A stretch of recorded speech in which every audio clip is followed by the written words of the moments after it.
And welcome to the latest edition of the 941 Sports Zone. I'm Spitz. He's John. Happy 250th birthday, America Masoni.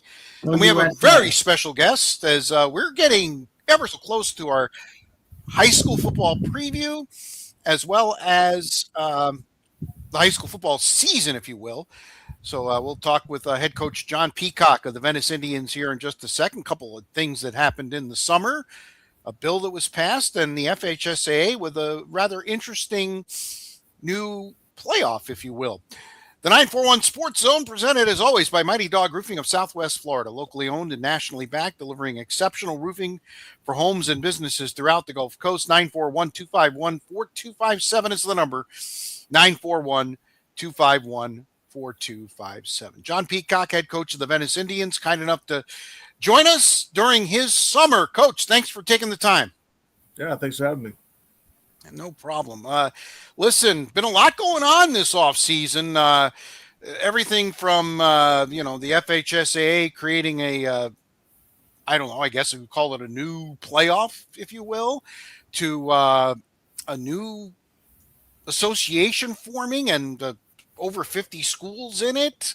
There's a different rule, and I'm gonna acquiesce to my co-host John Masoni here to ask some of the questions. I think he's a little more schooled on it than I am. Well, it's interesting that there's been a sort of this undercurrent where people are wanting to change the playoff system so more teams can get an opportunity to win state championships, as opposed to them having the 6 or 7 championships going to Miami-Dade County, and then the rest, one or the other someplace else. So, Coach, basically, what I'm going to ask is the new playoff system. Can you kind of chart it out for us? I know it's 8 teams, and I think it's based on only Max Prep's rankings. Is that not the case? Well, I don't think everything's final yet, but I think it is. I think it is going to be all based off the Max Preps ranking. So they're going to take the top 8 teams. They're going to make 2 pools of 4. Everyone's going to play a round robin. Everyone's guaranteed 1 home game. And then from there, they're going to take the top 2 from each pool and basically make it the state semifinals.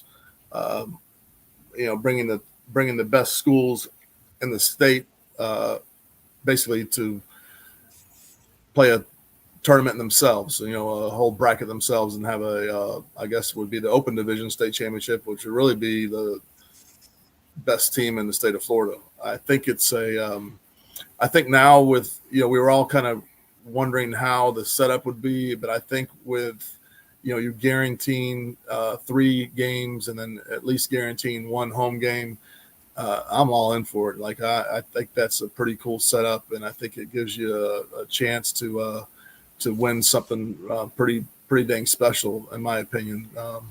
So at Venice, that's our goal. Our goal is to get into the Open Division and throw our hat in there and try to win the thing, to be honest. I'll ask you another question. I have a question real quick. It doesn't matter what classification, correct? It's just the top 8. Top no 8 matter. for Max Preps. Yeah. So with that, could be multiple teams in the same class, or it could be spread amongst everybody. So, but if you have, like, say, the season starts off, and we'll just use Venice since we're talking about Venice. Let's say Venice is ranked 65th to start the season off, based on last year's, or whatever criteria they have, based on last year's team. But we ain't gonna be ranked 65th to start. Well, I'm just saying that. I'm using Venice as a name. I'm not using Venice as. But that being the case, could you see a situation where, like a team that would be kind of out of nowhere have a really good year, maybe a 10-0 year? Maybe they don't play the toughest schedule.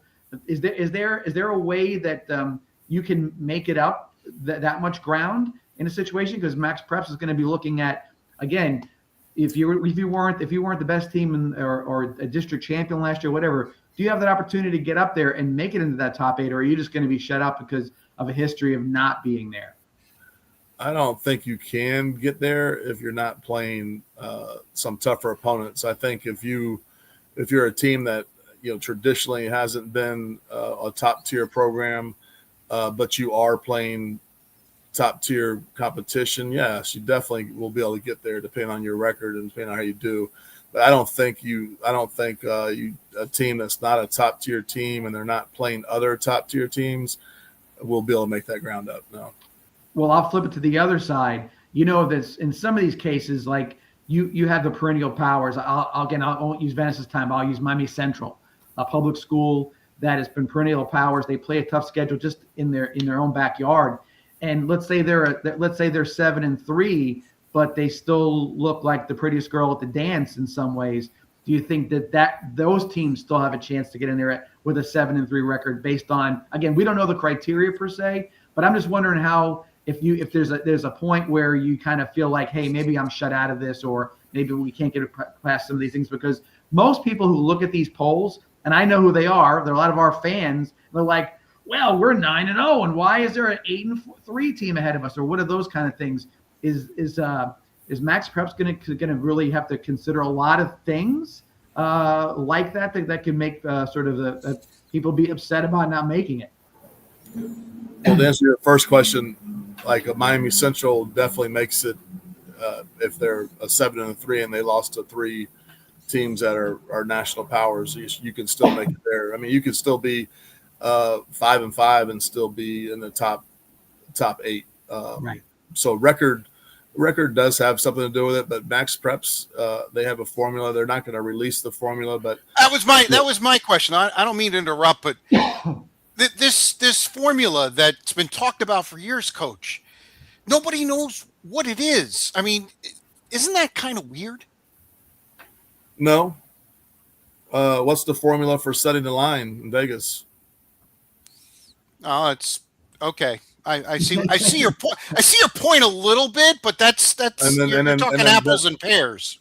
Well, I don't know. I mean, what's the formula for setting the line? Because they're usually pretty spot on, more times than not. And then Max Preps again is usually spot on more times than not. I think they have it down to a pretty good science of how they can figure out who the best teams are, and especially by week 10. Who the top 8 teams are. So, I mean, I feel confident as far as using Max Preps and picking the top 8. I mean, you can look back at last year's top 8, and it was pretty close on what it should be. Yeah, I agree that they've done a pretty good job. My next question is this: they also put IMG in their rankings, and they've put other schools that don't qualify for playoffs. Does this allow them to be a part of a playoff, or is that still IMG? No, IMG. You have to be part of the FHSA to be part of the open division. But yeah, no, IMG would not be in there. Interesting. Again, we're talking with Coach John Peacock of the Venice Indians, and we're talking about this open format. Now, you say it's a round robin, so you're going to get at least one home game, which probably means you're going to get at least one road game. And is that going to be determined by where you're ranked? How are they going to determine this? And if you have a bunch, say you have, you said you have a semifinal, you would get the top 2 from each side. What if 3 teams have the same record? You're going by rankings again? Well, just like anything else, they'll have a tier system of how they decide who those top 2 teams were in that pool, and then where you're seated. I mean, you're asking me my opinion. They haven't really come out and said what they're going to do, but my opinion, we're talking about the FHSA. I would assume they would set the matchups and the location of the game, and coordinates of the where you're gonna make more money at. Yeah. Okay. Interesting. Yeah, because right. there's other states. I don't think the open, as far as the round robin part, I think they're going to place the games at the place where they feel like they'll make the most money.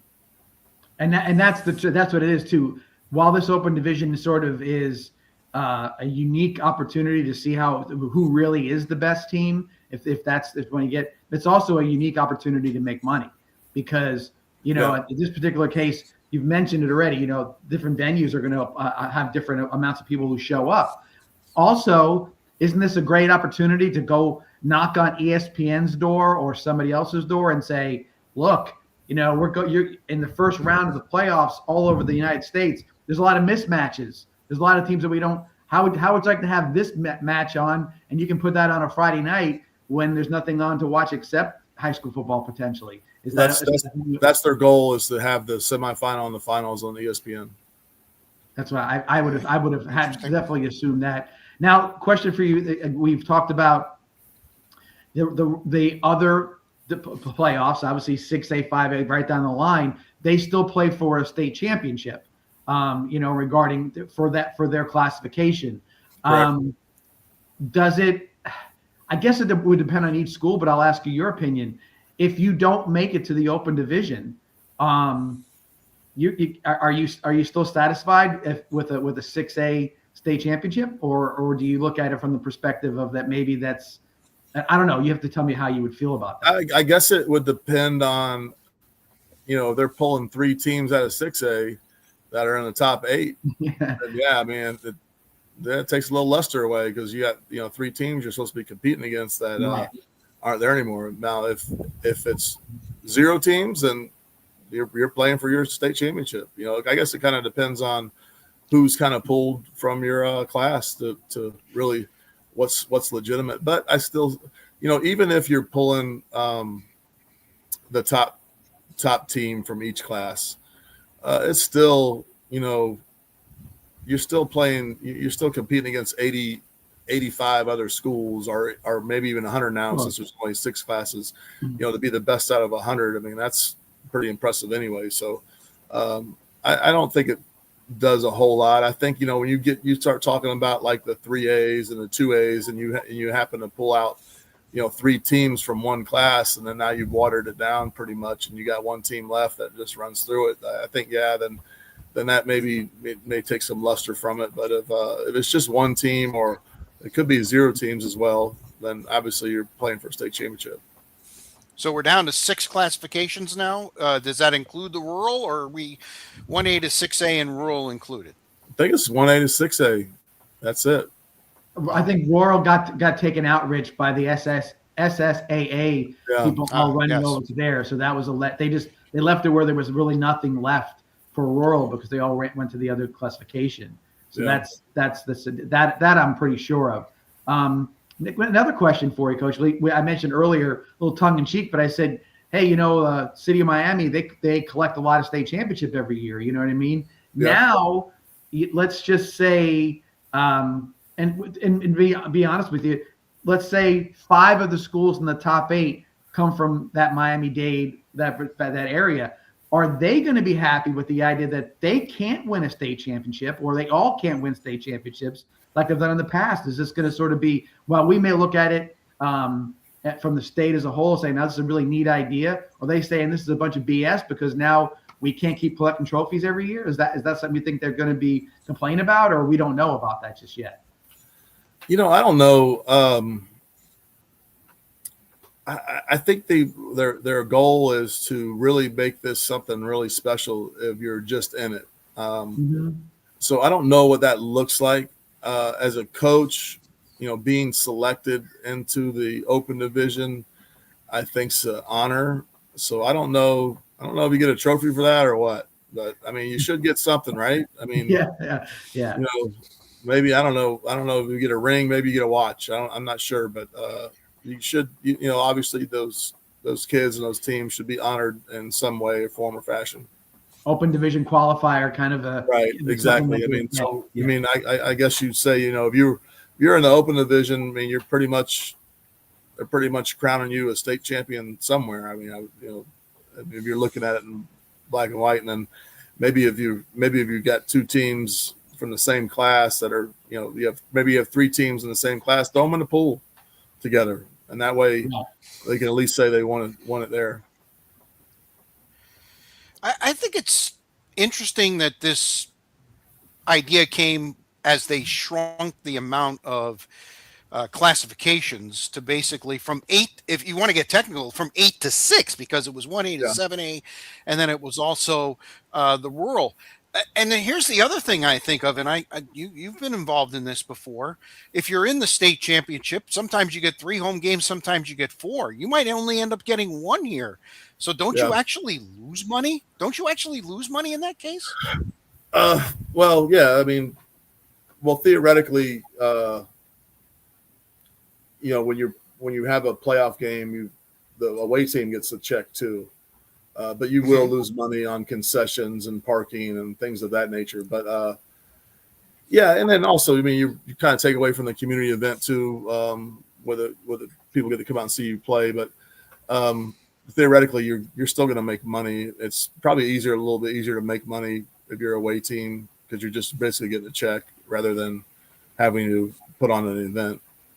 You might be guaranteed money because if they're going to have contracts with everybody else, and they're still making a lot of money on the other places because they're doing the regular playoff route through the 6A, 5A, 4A.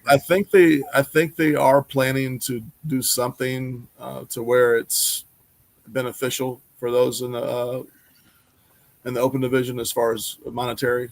So, but I'm not sure exactly what that would be. So I guess my question at this point, because I know you're very connected, you attend a lot of these meetings, if not all of them. When are they going to finalize this? Oh shoot, I don't know. Probably October 2 weeks before it happens. Yeah, that's it. If it's the FHSAA, that wouldn't surprise me. I would think this is something that has to be done before the kickoff of the first game of the season. But well, I think there's not really any rules. I think the main part is like everyone knows the top 8 are going. Like you ain't allowed to back out. I mean, you're a top 8, you're in. How they do it, I don't think that is it relevant. I mean, I guess it is relevant, but it's not. You're on need to know basis. I mean, really, you don't need to know yet. So. Okay. But they have released what their thoughts were, and like I said, the pool play and all that. I think that's a great idea, and 3 games guaranteed. I think that's great. I mean, at least you know you're going to get 3 like legit football games, which is pretty cool. I mean, that's why I'm excited about it. Like, we seek out competition. I think that would be awesome. You get to play 3 games against elite competition and see what happens. I mean, that's how you become better. Do you think, John, that this is a reaction maybe a little bit to the SSAA stealing up some of the teams at the bottom? Because we had Coach Mensing on from Lemon Bay maybe a month or so ago, Rich, maybe a month and a half ago. And he explained why he made his decision. And he said, look, if we had won our last game and made the playoffs, our first game would have been against Miami Northwestern. He says, I wish I could tell you, this is not a quote, just sort of paraphrasing, but he said, we had any chance to beat Miami Northwestern, but we don't. And so now we get to play teams that are like us in some ways. Lemon Bay have a representative of a size of our school that represents, where we're in, and other schools that are joining the SSAA are of the same idea. Do you think it's a reaction to that, or is it more just saying, hey, let's showcase how good we are in Florida and see how much we can make and see if we can make this run of it? You think it's a little bit of both? Well, I think it's I think that may have something to do with it. I think it's a kind of an answer to the private public debate. I think that I mean, don't mark me on my words, but I think when it's all said and done, you're going to see 6 privates and 2 public schools in it when it's all said and done. I think you're right, and I think that's been relative. But that's what it's been like all along. I mean, you look at it all along, you see that they're gobbling up those spots, those bigger spots, and they. Hey, there is a great article. I don't know if y'all read it today about the TFA. No, I haven't read it. You need to read it when we get off here. Google TFA. What is the TFA, Coach? What is the TFA? First Academy. Yeah, the money man came clean. Yeah. I mean, you got to read it. It's crazy. Okay. So give us a Cliff's Notes version. A guy that was just a worker making $44,000 a year, sweeping next to the janitors. The owner recognizes it. They open a company together of it's building warehouses. He becomes a multi-millionaire. is on the road 300 days a year. So he comes back and he's basically retired and wants to spend a lot of time with his son. His son wants to play football. He wants his son to play high level football. So they decide we're going to go to TFA. He decides he's going to make TFA a powerhouse. It's interesting, man. I mean, it's interesting. But he came clean, had a, obviously they upset the money man, and the money man came clean. And, it's pretty interesting read. There's also a good article today on the about Carter Mooney in the Observer. You should read both of those articles. Sound very, very similar, but just different. Well, that's what we've, they're talking about TFA. There's a lot of people, a lot of schools got grandfathered in to some of the rules that maybe nobody else has those kind of rules too. What's our nickname for one of the teams down in the South that we played quite a bit in the semifinals of the playoffs? I think. What did he say? I didn't hear that. The Devil? Oh, the Devil. Okay. But there was a lot of things that they could do that other people can't do. It's just you gotta read both articles one after another. John, your responsibility is to get me those articles unless they're online. You've got my interest peak, Coach. You got to read them both. You got to read them both. Good. Okay. Definitely will. Definitely will. I'm not down there for another 3 weeks, so I don't want to wait. I gotta be able to see these. Yeah. Matter of fact, you got to name this. You should name this show. The TFA Mooney article is very similar. Yeah, that's the headline when you put it out there. Yeah, get some people to listen. Yeah, no doubt. Question for you. So we mentioned a little, or before we got started, about the Teddy Bridgewater law or act or whatever else it is. Can you enlighten us a little bit on that particular scenario that played out over the offseason? All right. So the Teddy Bridgewater Act is allowing coaches to spend up to $15,000 of their personal money. I don't know any other coaches besides Teddy Bridgewater has $15,000 in their personal money. I was just going to say, you don't even make $15,000 as a stipend, do you? But no, I would have to coach 3 years to get $15,000. Right. So anyway, but regardless of that, the bottom line and the funny thing that no one has said, or the lawmakers have said, is even if we're talking about today, if Teddy Bridgewater did the same thing today, he'd still be in violation. He didn't get in trouble for giving a kid an Uber ride. He got in trouble for giving a kid an Uber ride every single day so he could attend Miami Northwestern. That is still against the rules. Right. Okay. Just as giving someone gas cards so they can make it to school is illegal as well. So that hasn't changed. So you're the only thing that's changed. I mean, really, if Teddy Bridgewater gave a kid an Uber ride because he was worried about his safety to get home, and the kid lived in his zone, there wouldn't have been an issue. There wouldn't have been any issue. Or he was giving the kid lunch money because he didn't have anything to eat. There wouldn't have been an issue. So that doesn't change anything, sadly to say. But I mean, the perspective is that, now we can do what Teddy did, and that's not true. Right, because I think that's why I wanted to even bring it up. When I saw it, it just seemed like, that just makes sense. And I didn't see where it changed very much. It just sort of highlighted everybody's thinking the handcuff the coach, he's being a good guy. It changed. I mean, you're not supposed to. You're not supposed to give kids a ride home. You're not supposed to give them money for lunch. I mean, that is a rule, but again, the FHSA is not going to put anybody in violation because of that. The violation was he was providing these things so the kid could attend his school. Out of his district. He's basically out of his district. He couldn't have made it without that happening. Right? Correct. Okay.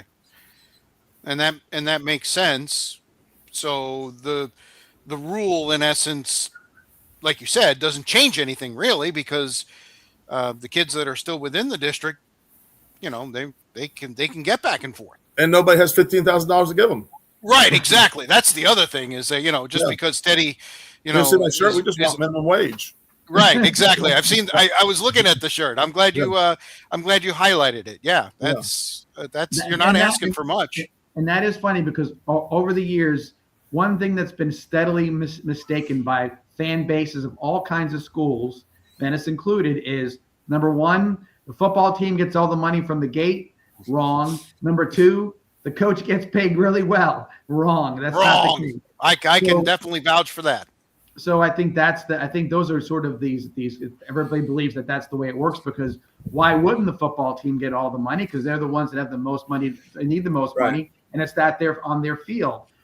It's not. It's a communal situation. And then of course on the flip side, they see certain things at the high school and they figure, the coach he's got to be making that. That's his job. They don't. Right. How many people know that you teach PE or that you've been a teacher and doing other things at the school? They don't. They think you go to school every day and you're the head coach. That's not the case. No, exactly. It makes it tough. So, I mean, I only got $14,000 to give out. I mean, okay, 15 was pushing it. I got 14 to hand out, and I'm already down. I only got 2 left. You already given 12 out this year. Coach John Peacock joining us, the head coach of the Venice Indians. In one way, tongue firmly planted in cheek, in another way, totally deadpan serious. So the FHSAA, and I'm going to go back to the Open Championship and everything else. The FHSAA stands to make a lot of money on this. Are they going to pass any of it along? And not just to the schools, specifically to the coaches. Oh no! Well, that's not an FHSA problem. Okay. I think they're definitely in support of us getting paid, but that's not really their job. I mean, it shouldn't be.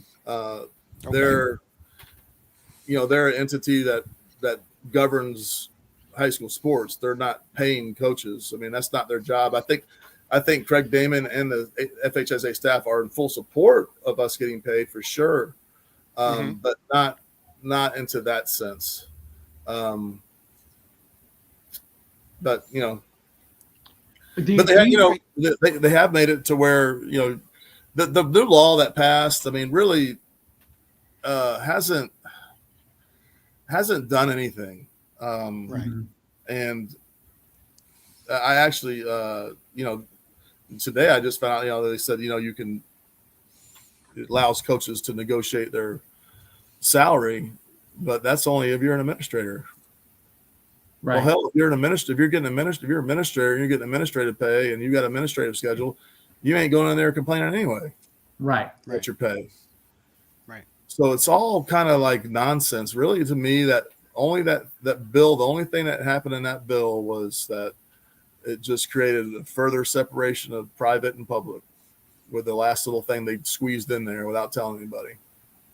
Right. And you're right. And like I said, do you, other states, I know we make comparisons where now Alabama's doing certain things and they've done it for a long time. Texas, Georgia, we can go right down the line of the states that sort of do. Well, they have, I guess one thing that they did change is that a booster club could go up and present the school board money to pay the coach. And the school board, I think, is in the process of writing policy on that. So maybe when the policy's done, maybe the school board or the booster clubs or the community decides like, hey, maybe we'll pay the coach. I mean, I'm not sure that I'm on anybody's, I don't think anybody's sitting around Venice saying, gosh, we got to pay Coach Peacock more. I'm going to roll to the school board and pay him more. So I hope so. Maybe someone's listening that has some money. Could you do that for me? So when you say the board, John, real quick, when you say the board, you're talking about the Sarasota County School Board, correct? Sarasota County. Well, yeah, the Sarasota County schools. They're in the process of writing the policy for the new laws that have passed. Just wanted to make that clear. And so, do you think that at some point in time that would be that somebody would cap that amount, because it is capped. It is capped. You can't be paid higher than the highest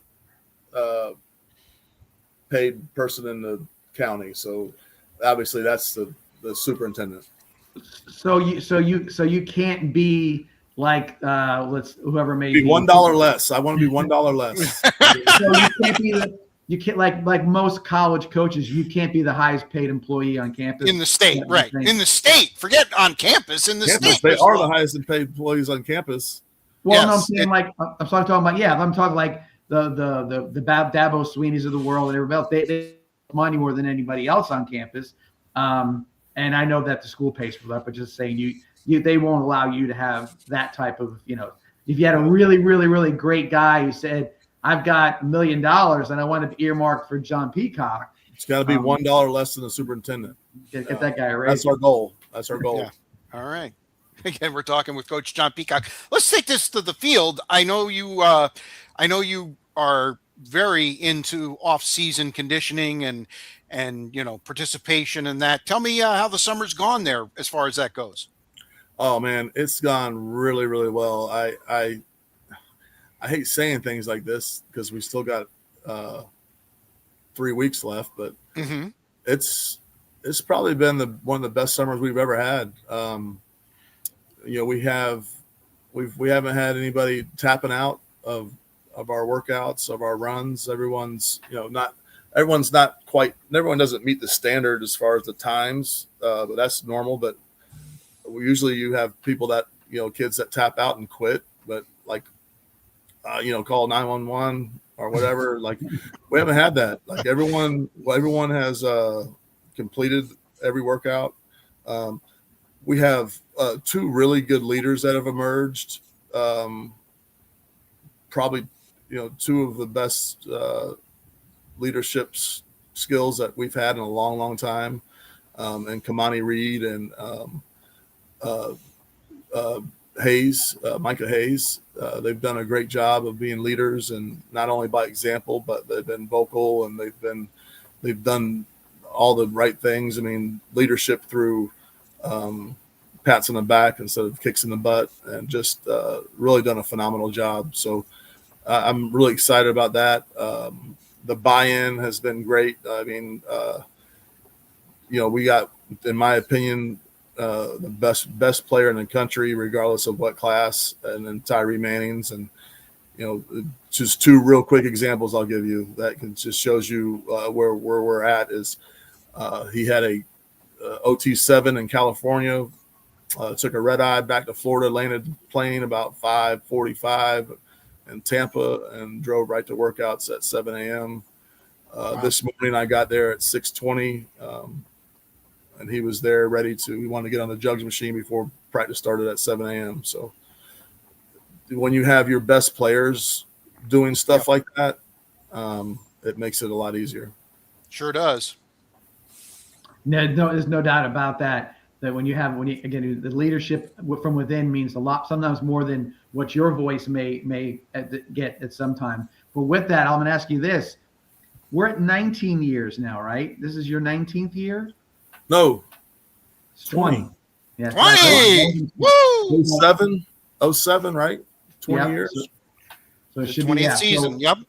So 20th season, reflecting, getting to 20 years, was that the expectation, or are we thinking that you may 20 is going to be 30 years, or what's it'll be 30. I don't know if it'll be 30. I don't know. It's flown by, man. It's crazy when you sit back and you say, all right, it's 20 years. Like, holy crap. I mean, it's really, and you look at the last 10, I mean, it flies by. And then it's like this, man, the years are short and the days are long. It's unbelievable how fast a season goes by. It's unbelievable how fast a year goes by. You blink your eye, you're like, man, it's been 3 years, and it's just nuts that way. The personal thing, I had a moment last year after the stadium was renovated, the artificial turf is there. And the moment was thinking about, it would be great if we, had got some new weights for the weight room before we get started, or whatever the goals were in 07. You know, the locker room was filled with black mold, and they had no doors on the stalls. There were things like that. And now looking out last year and saying like, well, what do you know? It worked. You know, this is something that. John, at one point, we were in portables, 3 portables for our locker room, with no running water. I mean, I remember I told the story the other day about how I was approached in regards to, hey, we're not going to have a locker room for the football team at the new school, so give it your best and see what you can do with that, you know. And now it's not even ever consider it at this point. I think that, you know, I do think that our county is taking a different approach in that. I don't think this day and age that we'd ever have to worry about something like that, especially with like the new schools being built. Like they've actually done a really nice job in the facilities and athletic facilities in the new schools they put up. Do you think that they got caught up on their own, or did they get forced to catch up?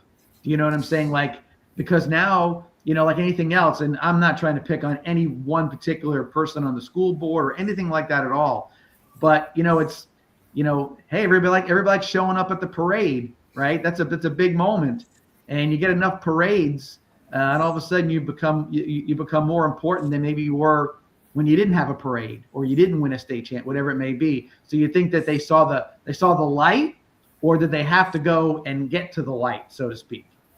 I don't know. It's a good question. But I do know that the mindset has changed a little bit, and they do find value in athletics more than they had in the past. That's 100% right, because I think the one thing that everybody forgets, public schools in particular, we won't go to the private school part of it, but the public school part of it, is that there's not a lot of opportunity to be on that campus. And usually when you are there, the majority of the time is because of an athletic event. You know, you're having what it could be anything from soccer, lacrosse, football, baseball, whatever it's going to be. And man, when that show is being put on, with being the game and the facilities and how tickets are collected and whatever it may be, it really reflects highly on the administration when something is being done properly like that. I think the community looks at it and says, well, tax dollars well spent, and I think this guy who's running the ship's doing a good job.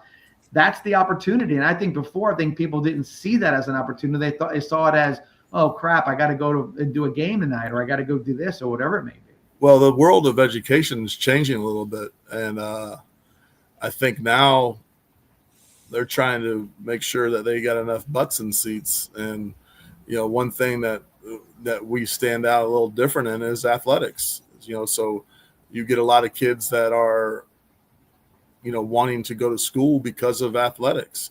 Right. I think the next thing you're going to see in our county is that they're going to say, you can go wherever you want to go. Yeah. It don't matter. You can go, you want to go whatever school you want to go. And you might see some, you know, different schools with, you know, that are good in different areas, which is okay. And so it's just like Miami. Just like Miami.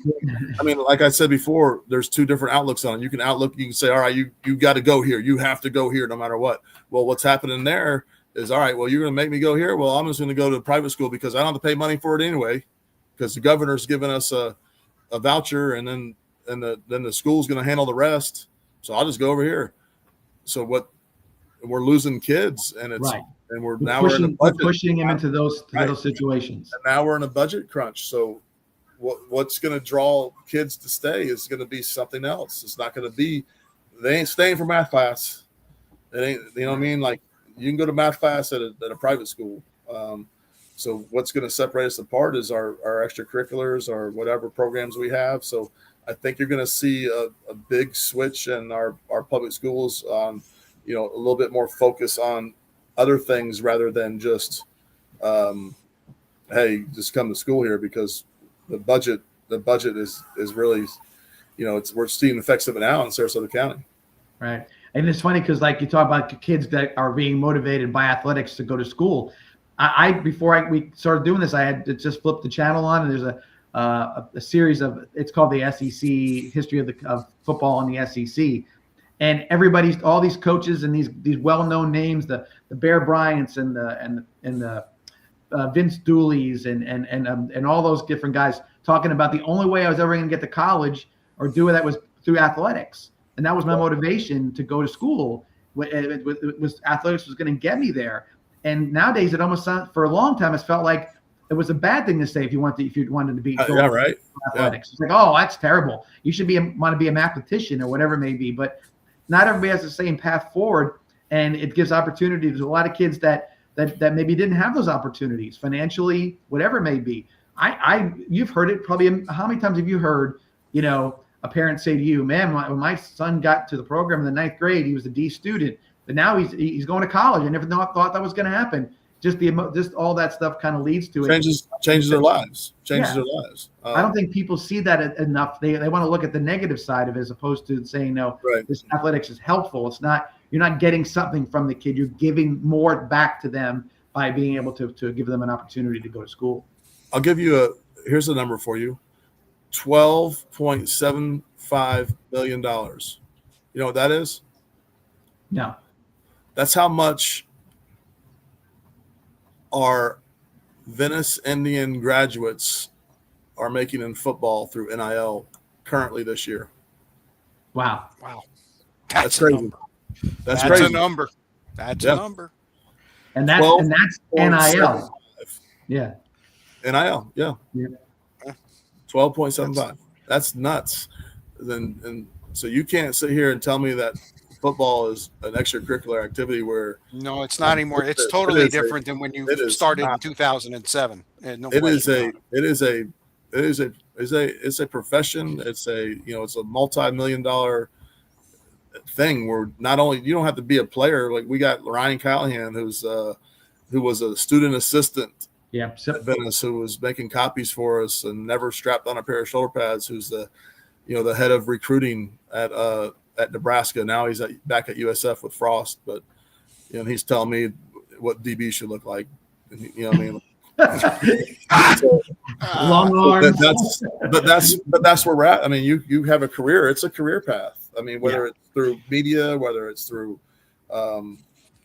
education, whether it's through coaching, whether it's playing. I mean, there's just so many outlets, and it's providing so many people jobs. I mean, it's a career path, and I think one thing we need to stop doing is looking at it as a extracurricular activity, because this is a career path. Yes. Well, I'm going to ask you one more question now that you mentioned that goes back to our initial conversation about money and whatnot. But as a high school coach in 2026 compared to 2007, you now, I think, in order to be successful, have to have a college head coach's type of criteria, time put in, all that kind of stuff. And those guys are getting paid, 8 figures to do their jobs. But now, in order to have a successful program in the high school level, you've got to be in that same level. It's about the facilities. It's about the kids all the different things that go into that. It's a big job. No, you're right. But we get paid 4 figures. Right. Yes. Yeah. Love 4 figures. One figure left of the comma. Exactly. One figure left of the comma. Exactly. So, is that where you start counting the figures? Yeah. Well, I mean, I'm just trying to kind of put perspective in it. Yeah. I have one last question before we move on, Coach. You mentioned 20th year. You mentioned everything, and I know you've built and you're very proud of the program you've built at Venice. Any thoughts at all of moving up a level? No, I have I got 26. This will be my 28th year teaching. So the golden number is 30. Okay. So I thought it was 25. Wow. They moved that too. It's 30. 25 is 25 is police officers. Yeah. Okay. Yeah. And 20 is the military. Yeah. 20 military. Exactly. Police officers, exactly. 30 dumb football coaches. Well, Coach, you're not a dumb football coach, obviously. And we certainly appreciate you hanging with us here on the 941 Sports Zone. You going to hang for the rest of the show? No, I'll let you guys take off. But, hey, check out the article, TFA All right. Read TFA first, and then read the morning one. All right. Okay. Definitely will. Definitely All right. will.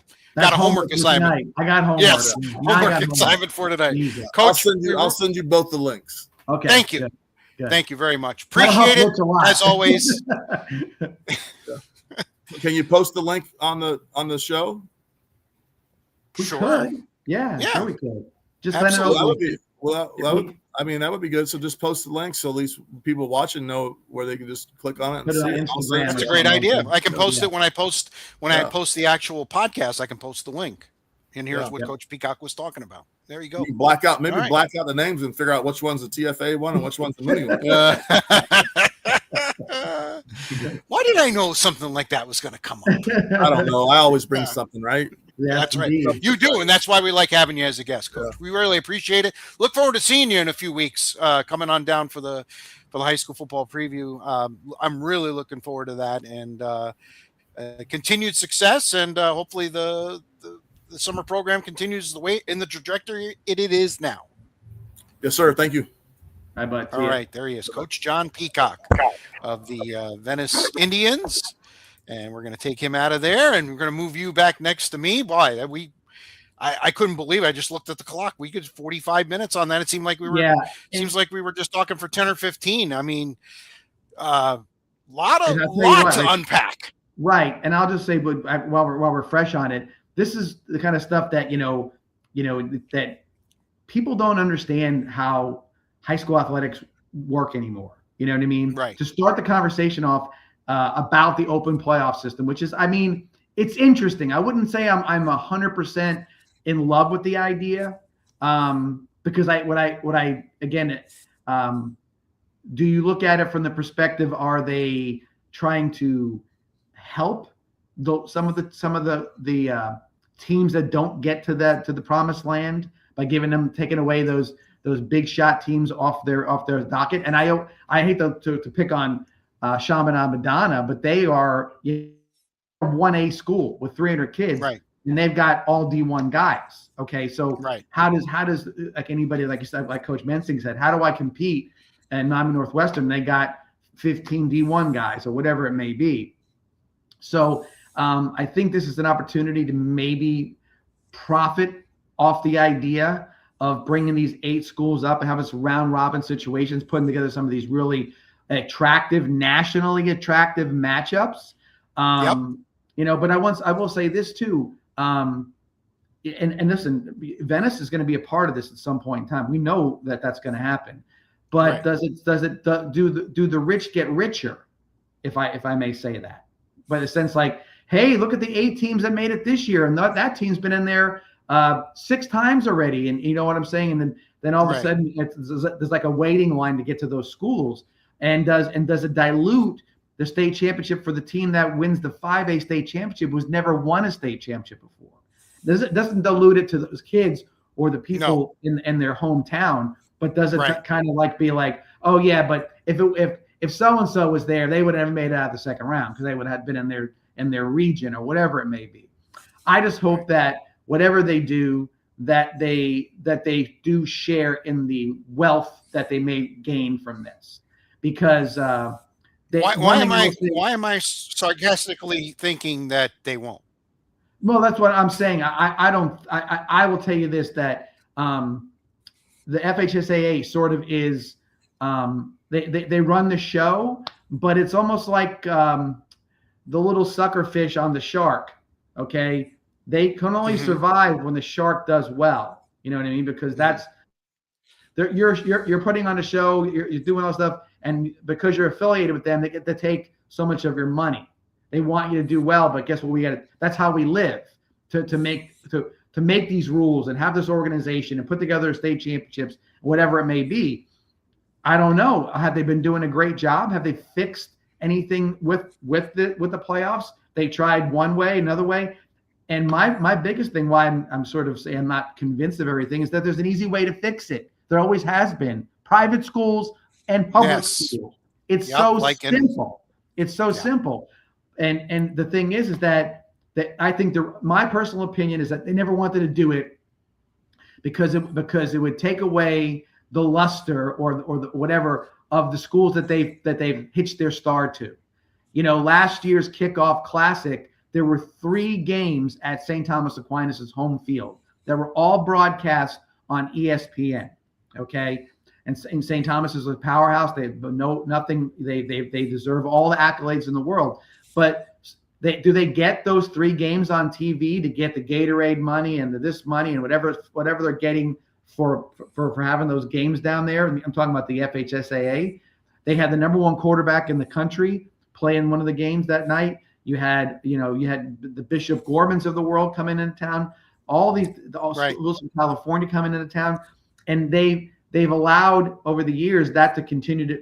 They've been holding on to these guys, saying no, we don't want to take anything away from them. We don't want to put them in a box. We want them to be the best team of everybody. Not just the private schools. And I don't know. It never seemed like it's fair, because when you look around the country and every state in the union is doing it that way, what's the benefit? It's got to be something that I'm not seeing, or am I seeing it when I say there's something that they profit from by allowing these schools to continue to win 5, 6, 7, 8, 9 state championships in 10 years? But isn't it illegal to separate the private and the public in the state of Florida? In the state of Florida, I understand that. But understand that we turned the Teddy Bridgewater Act around in 30 seconds in the grand scheme of things? Yeah. Okay. So how if you said this was an important situation, and again, remember the state of Florida has evolved over the years, right? We went from slowly. A state that was, our population is going, it's going up, up, up, up, up. We don't see an end to it in some ways, right? The state of Florida, just from a geographic perspective, is humongous. Right. From the Panhandle to Key West, it takes about 14 and a half hours to get there. Okay. Yes. I can get in a car and almost drive to New York from here in 14 and a half hours. Yes, sir. You're absolutely right. So you think about how big it is. As long as you go around DC, of course. So now you're looking at it, and guess there probably was, maybe there wasn't enough private schools before to take them out, segment them out of there. Now there's plenty of them. We're talking, right? Coach is talking about it with the vouchers and everything else. There's been a push towards private schools, and that's everybody's prerogative if you want it to be that way. But man, it sure has made the scales of athletic success tip along to those guys a little bit more. Like Coach Peacock said, 6 of the 8 of those teams will probably be private school. Right. So there you go. Right. All right. Again, we appreciate Coach Peacock coming on for us. And again, I look forward to seeing him, you, and everyone else in a little more than 3 weeks down there for our high school football preview. The 941 Sports Zone brought to you as always by the good folks at Mighty Dog Roofing of Southwest Florida, 941-251-4257, 941-251-4257. You still have some time to get that roof taken care of before the really heavy stuff starts coming in. Seen some pretty scary videos, John, of lightning strikes throughout the state, but still everybody seems to be in a drought. So get the roof fixed before the drought ends, and suddenly it's rainy season and it's raining in your house. So here's the scary thing. Remember, I told you a little bit about my, the scenario where you get something builds in the Gulf or whatever else it may be. But what it takes, like I said when I was talking about it, I'm like, we're not there yet because it's only 82 degrees. The Gulf is 90 now. Yes, I saw. so I'll be bringing soap down so I can take a bath in it. So that is over. It's now it is full hurricane season. Here we go. It's not even July 1st yet, and we are at 89 degrees in the Gulf of Mexico or Gulf of America, whatever. Yeah, so whatever we call it. All right. Let's move on, shall we? We've used almost an hour of the show no doubt for that, but I think it was a very important subject to tackle. And as we get more information and the FHSAA finally figures out what the heck they're actually going to do with it, we'll definitely pass that information along to you. Yeah. Hey, the Rays back in first place in the American League East. Last week we were bemoaning the fact that they've fallen off. They were, I think, 3 or 3.5 games back. They really had been struggling. I think they lost 16 of 24. nothing like a good homestand to get you going. And it didn't start out so great. We did talk last Monday. Again, we record this on Monday that, they did win 2 out of 3 in the first series, and they had Kansas City. And I was almost sure they were going to take at least 3 out of 4 in that series. They'd lose the first 2 games of that series. They're 2-3 on the homestand, and the Yankees are 4+ games ahead. And then Junior Caminero, whoa, man, talk about a guy who is on fire right now. Junior is, I don't want to say he's carrying the team, but he's certainly, and he's been doing it in the early innings, which to me is almost as important as if you hit an 8th inning home run, because you're setting the tone.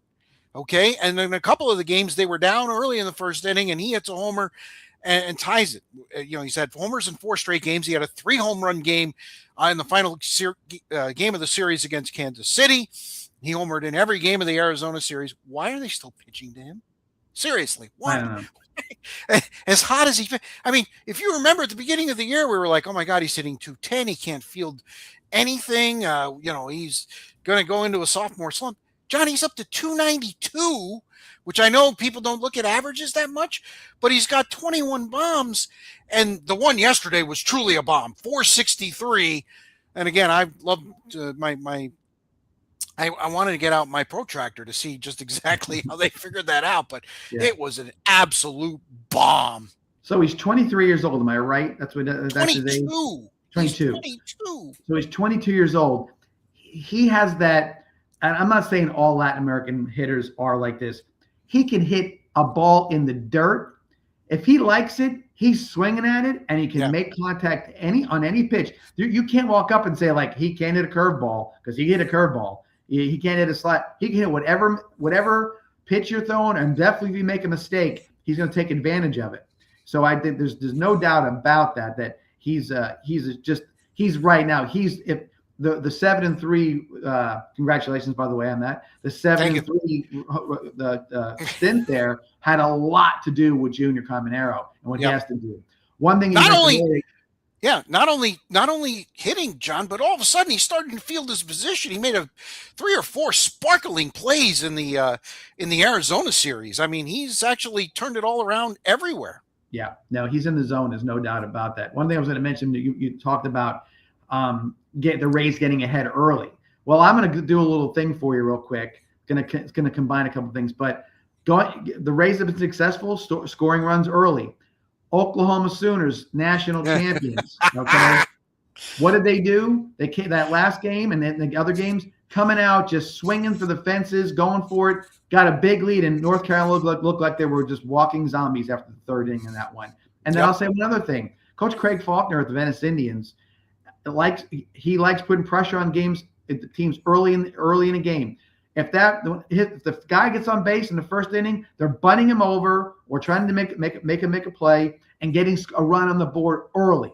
Because then if you put the ball in the pitcher's hand and say, "Here, we gave you 2 runs, keep it, go pitch it," not feeling like you have to do anything super special, but you give that little bit of an edge, come out on ahead, and I think winning teams. I think it's the formula now. It's not, hey, let's go through the lineup once and figure out what this guy's throwing. We'll get him on the 2nd time around. No, let's get him. I love seeing guys, and like a guy like Ricky Henderson back in the day, or any good leadoff hitter, swing at the first pitch every once in a while. That guy's not grooved in. You know what I mean? He's probably looking for, if you see a ball coming down the middle of the plate, it's probably going to be 2 or 3 miles an hour less than he's going to throw in another 3 or 4 innings. Jump on it. That kind of stuff I don't think we see enough of. It's one of the things I can tell you that's not as analytical as what teams are doing more often. And of course, the Rays being very analytical, but nonetheless, you jump on them early and get up there and get a lead. I want to see the analytics on that, how much that helps you. Yeah, and it certainly has helped the Rays. 31-12 at home. Now they go on a little bit of a road trip this week, and I'll take 4-3. Seriously, they're going to Kansas City, and I know the Royals are struggling. They gave up. They gave up 13 to the Rays on Thursday and 21 to the White Sox on Friday. Were they playing football? Was it the Chiefs? But and they're certainly struggling. You'd really hope that they'd be able to get 2 out of 3 in that series, and then they have a series with the Astros, one of the hotter teams in the American League. There's only 4 teams over 500. Rays now have the best record, thanks to the Boston Red Sox sweeping the Yankees at Fenway Park over the weekend. But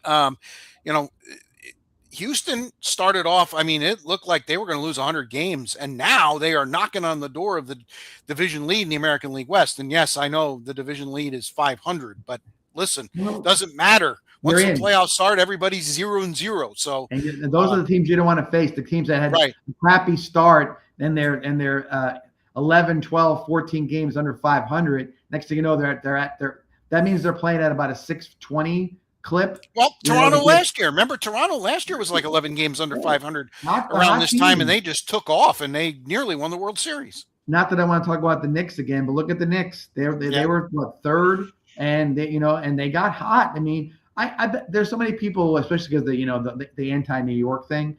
Oh, the Knicks weren't the best team. Yes, they were. The way it works is you're the best when you win at the end. That's how you're the best. So there's nothing wrong with a team that starts a little cold and then gets super hot and gets themselves moving towards the playoffs late in the year.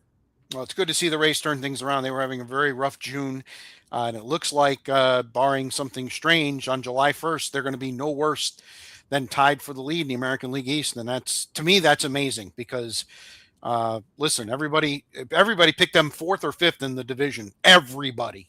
At the All-Star break, too, which we know means a lot, okay? So at the All-Star break, if you're there, you're the best team with the best record in Major League Baseball. At the All-Star break, you've done something. That's a sustained winning combination right there. Now, everything is not wine and roses for the Rays. Shane McClanahan had his start pushed back a few days. He's actually going to throw on Wednesday. I think his scheduled day was either supposed to be Saturday. I think it was Saturday. And I think the Rays identify he had 3 really bad starts in a row, so they give him a little extra rest. And again, Kevin Cash has a very good feel for this stuff. I know fans start panicking. First thing I thought of, oh God, is he hurt? But apparently it's just one of those things. Give him a little extra rest. He is coming off Tommy John surgery. He pitched extremely well. He was starting to, get his arm up there, and the innings were getting up there. And I think he just needed a little bit of a blow even before the All-Star break. And the Rays, well, they invented the bullpen game, and they had a couple in that 5-game winning streak at the end of the homestand. They just they got a guy that hadn't pitched in over 600 days, and he threw 3 shutout innings the other day. I mean, you say what you want, but this is a very resourceful team, and I'm proud to say I'm a fan. So, Rich, I'll tell you this: I think we need to start looking at baseball teams and saying that there is no 4 or 5 man rotation anymore. The Rays have a 22-man rotation on the pitching staffs because it's going to just be throw guys out there. The days of a starting pitcher going out and giving you 9 innings doesn't exist anymore. Yeah, no. And I think unfortunately, one of the things that's bad about baseball, I think we probably have touched on this over the years, is that kids are throwing so many innings and so many different pitches at a young age that everybody's coming up damaged. Because if you want to get that scholarship to LSU, or you want to maybe get drafted, you can't do it based on the old school way of doing it. Throw a fastball and then throw a palm ball, aka a changeup, and you're going to get selected or brought into. You got to have 4 pitches. You've got to have pitched. For in all every AAU tournament, you name, you got to do all that stuff. There's I know there's pitch counts and these things, but it doesn't really matter anymore. These kids are coming up; they're coming up damaged. That's all they're going to be. That's going to happen. There's just too much wear and tear. Plus, I just don't think that they actually train their arms properly anymore. You know what I mean? I think they did. They've got a talent. They go up there and they start throwing. And I'm just a little. This is guesswork on my part, but I'm just saying it looks as though there's got to be a reason why guys are just, hey, oh, he's out. Tommy John him. Let's go. We'll see him in 18 months or 16 months or whatever it comes to. It seems to be almost like a normal situation. I don't think anybody nowadays who gets Tommy John surgery is even remotely worried about it. They're looking at it as a 16-month vacation from playing baseball, but they're still getting paid. So what's the difference? Go get your surgery and get back in the lineup from there. Yeah, no question about it. Drew Rasmussen, who pitched for the Rays on Sunday, a guy who had Tommy John. I think he's had 2 Tommy Johns. Yeah, it's not pitching extremely well. 7th win of the year. So the Rays continue to roll. Couple of notes. Yankees, inexplicably, the Red Sox, they won 4 straight and are still in last place in the American League East. I mean, let's not fool yourselves. But the Yankees were moving right along. Hey, Aaron Judge is coming. He's going to get evaluated in a week or two, and hopefully everything goes well. Definitely a little hitch in their get along. I don't think they were expecting it, especially against an arch rival. And Boston certainly took some solace in sweeping the Yankees. And in the last game, they were down 2 going to the bottom of the 10th and put a 3 spot up themselves. It's just the Yankees are not hitting. And you look at the bullpen. The bullpen has really been struggling of late for them. Yeah. There's no doubt about that. Yeah. All right. Again, the 941 Sports Zone presented by the good folks at Mighty Dog Roofing of Southwest Florida, locally owned, nationally backed. 941-251-4257 is the number. 941-251-4257. Off to the World Cup, John. As we record, Germany and Paraguay are going at it here in Boston, quote unquote, at Boston Stadium, where they have the shaving cream over the gel. That is so darn good. Very good. I mean, that creative. Is Robert being crafty. I tell you that right now. No doubt about that. That's fantastic. But a couple of knockout stage games already, and both of them won in stoppage time. In other words, there's time added at the end of each half. So Canada won in the 92nd minute. And Brazil today won in the 96th minute, coming from behind against Japan. So the World Cup keeps delivering. Team USA's got their match on Wednesday night against Bosnia-Herzegovina, the team that knocked Italy out of the World Cup. So they're no fluke. No. The U.S. better be ready to play. And again, I know Paraguay's playing Germany as we speak, and Paraguay was part of Team USA's bracket. It was not the strongest bracket, John. As a matter of fact, I could argue it was one of the weakest brackets that there was in there. So every game they're going to need to step it up for sure, and it starts Wednesday night in Santa Clara. I totally agree. I will say this: I'm not going to comment per se on the stuff on the pitch. I am going to make comment about the fact that I think this World Cup in North America and more primarily in the United States has been an unbelievable success. Yes. Way more than I could have ever thought. Just the sheer fact, and maybe we touched on this last week, but the sheer fact that these people are coming to see their team under the impression that this country is some sort of hellhole to come to, and whatnot. And your stories about the Scottish team, staying at, or Scottish fans staying at your hotels and everything else, just goes to show that the World Cup really is a unifier in some ways. Sports are unifiers in some ways as well. And to see, we as Americans, we think, our football, it rules the roost in our country, but worldwide, this is the sport. No doubt about it. Soccer is the world's biggest sport. It's not even close. So look at the money some of these guys make. It's astronomical what they make. But with that being the case, this really has become, again, a unifier. Sports, it unifies people in a lot of ways. And I think this has done it. And I hope that it carries over to a lot of other things. I don't think it will, but nonetheless, to see people enjoying themselves in all parts of the country. I think the most unique thing that I read, which really made me feel good, wasn't so much with the amazement of how wonderful Boston is, or New York, or LA, or whatever else. How wonderful the suburbs are around those places. Look at how much land you have, and space you have, and community you have, and whatever it may be, coming from very packed in places. European stuff is smaller than, the stuff here in the United States. So with all that being the case, I think that part of it, when you see a world stage and you see that this is what this is coming from, I think it's a really heartwarming story that's come out of this whole World Cup scenario. And I don't think it's going to be 32 years until the next one comes to the U.S., like from 94 to now. I don't think so. I think what happened, Rich, by going to 48 has made it impossible for some other places to do this. Yes. Okay. It would be don't have enough venues. Yep. Virtually impossible. And the infrastructure to do it, like you said, and then how do you get them from place to place to place to place? Okay. We have all of that stuff in place. I'm not saying that the United States is going to have this every 4 years. Don't get me wrong. But it's going to be hard to have how are they going to do it in France? Or how are they going to do it in a lot of places? Maybe they could do it in Great Britain because they have they have so many soccer stadiums. But nonetheless, yes, you're going to pack a lot of people into these very small little villagey kind of places. It could be very hard to handle from a security perspective. From getting people in and out of the stadium, it could be very difficult.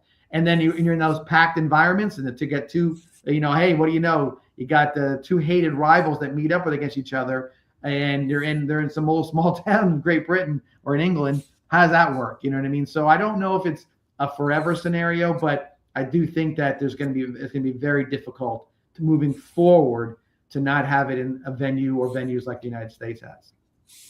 A little less than 3 weeks left in the tournament. Again, we're in the round of the first knockout stage, the round of 32. Then they'll go to the 16, and things will start to get pretty darn serious. All right.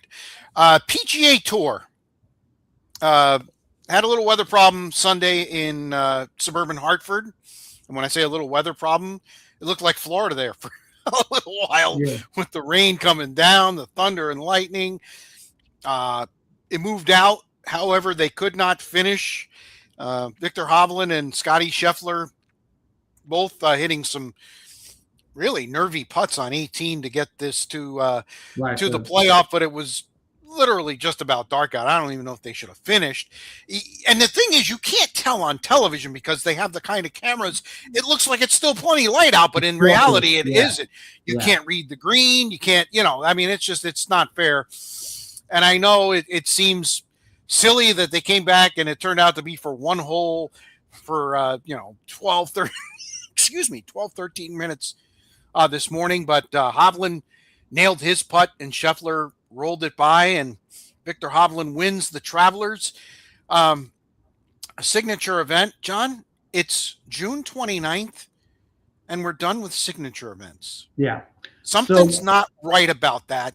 And I know they're changing the whole thing, and in 28 they're blowing it up, and we're going to have two separate tours, which I don't even think what to know about that or to think about that. But this has got to get fixed. I mean, other than the Open Championship, what is there to watch for the rest of the year in golf? Rich, I'm going to tell you this. We talked to Coach Peacock for what, 50 minutes or so.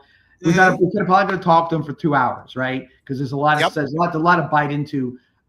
We didn't even talk about anything locally in regards to districts or any of that stuff with him. We'll have plenty of time, obviously, at the media day. But with golf, I truly believe that if you and I sat down, we could probably talk about golf every day for about 2 hours because there's so many things to unpack with what's going on.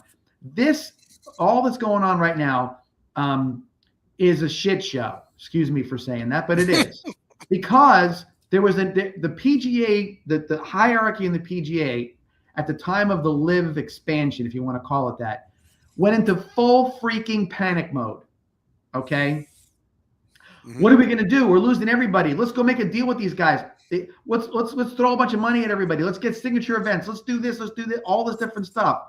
When all they had to do is say, let's just stay firm. We have the show. We're good to go. Okay. They didn't. They were totally somehow, and I think there were some people in the know, okay, that were deep state PGA people or people that whispered in people's ears that wanted LIV in. They wanted that money is what they wanted. Okay, just like there was the damn John Rahm and that damn Brooks Koepka. They took all this money. No, they made a choice. But once everybody said you're not going to come back, and all the players on the PGA Tour said, yeah, no, we're about winning golf tournaments and doing it the right way. And those guys that took the money, they can go away. We're going to be good. The minute that happened, it was over for LIV. It was done. There was no mass exodus. They got the guys they wanted to get, or they thought they were going to bring people over. They haven't. But the PGA overreacted. So these signature events are out there. And is Hartford really a signature event? What was the score? 21 under. Okay. Correct. It's always been a fun course because it's sort of like you get a little bit of the New Yorkie kind of crowd with that. It's always been a fun course to watch. Sometimes courses just look right on TV. That's one of those courses that does that as well. So a signature event, no, it's only a signature event because there's more money involved. Poor Victor Hovland had to get up early this morning and work for 12 minutes. What did he make? $4 million? He made a lot. Yeah. But and then he got on his private jet and went overseas. Yeah, he's done. So the thing is that I look at that and I say, what you're looking at, this mishmash of things, of the looting of some of the tournaments, and then you have nothing left after going into the FedEx Cup playoffs or whatever else it is, was done because they got into full panic mode. Management was terrible in that scenario. Well, and they laid out John, the whole thing out. It's just stupid. Didn't leadership change? There was a change at the top recently, because of this. Yes. Just a year ago. Yeah. Just right. a year ago. And I think that's part of it. You know where he came from, right? Right. The NFL. The NFL offices. Yeah. So yes, sir. I saw that. I'm like, there you go. Again, whoever was pushing the buttons in the PGA, they obviously have been jettisoned or told to shut the hell up because they made fools of themselves. Never forget the meeting after all was, they had this big meeting in Minnesota, I want to say, before one of the tournaments, and all the players were there, and they came walking in saying, well, we're setting up the white flag, and we're going to go and we're going to figure out a way to fix this. And they all said, bullshit. What's wrong with you? We have the hammer, not them. They've got to beat you guys' money. We don't let them go. And the players were right, and the management was wrong. And so now we sit back and look, and now there's new management under the idea that they're going to put it together properly, and I think that they will. I want to see how this structure goes with the new champions or whatever they call this, the different levels. Yeah, well, yeah, it's almost like two different tours in one. And I kind of understand why they're doing it. It's kind of the olive branch. They'll let the LIV people back in. They play in this littler tour, and then they graduate to the bigger. But who's going to watch the smaller tour? I mean, how many people watch the Corn Ferry? I don't know. It seems a little out there. Right. It's my opinion. It's going to be. It's like relegation and right. That's the word they used. Well, that's what it is. I think it's what it's going to be. Here's the thing. Again, we can do a 2-hour show every day on this, Rich. I watch LPGA because I like to see where they hit it from the same tee box as I do, right? Right. What are they hitting in? Or how are they hitting stuff? They hit the ball as high as so their game is sort of like a 60-year-old guy's game or whatever it may be, right? So you see that, and I like to watch that. The Champions Tour has nobody to watch it. Right. The Champions Tour are guys that I watched. I don't care to watch them anymore. Dickie Pride won the championship this week. Great for Dickie Pride. It shouldn't even be on TV anymore. I think what they got to do is that when the LPGA has a major, okay, or PGA, which they did, take a week off. Okay, mm-hmm. What's the difference? If the LPGA is going to be has a big event coming up. Why are the guys going to play every week? They don't have to play every week. It shouldn't be that way. Well, they're not going to play very much now. Well, that's the point. You spread it out a little bit. Maybe guys will play more often if they don't have to go every week to a tournament. What do you know, right? That kind of a thing. Mm-hmm. So this is not, brain surgery. This is pretty simple stuff. I just think that they don't look at that from that perspective. And they're what are they doing? They're beating themselves up, Rich. They're beating their own product. The Champions Tour, the LPGA Tour. I'm not going to watch it. But if it was the only thing on, it was the only golf on that weekend, would you watch it? Sure, you would, right? It's got some interest in it. So so that's the part I think that they've lost. They've lost their way a bit. It's unfortunate, but that's what it is. I do think that they got the right people in charge. I think the players are in charge, which I think is great. And they got some pretty smart people. Tip of the cap to Rory McIlroy, and especially in that situation. But they PGA Tour it should straighten itself out, and Liv will die on the vine, and we'll see where those guys end up. Like you said, maybe relegated to playing on that side of the coin, I should say, for a couple of years before they get the chance to move back up to the top level. All right. Let's move on. Brendan Sorsby. I think we finally are going to, at least for a while, this subject's going to die. And it's going to die because every door that he wanted to, kick his way through has said no. And listen, the CFL could have made this a complete media circus. They came right out and said, yeah, if you come here, you're going to be suspended. You ain't playing here.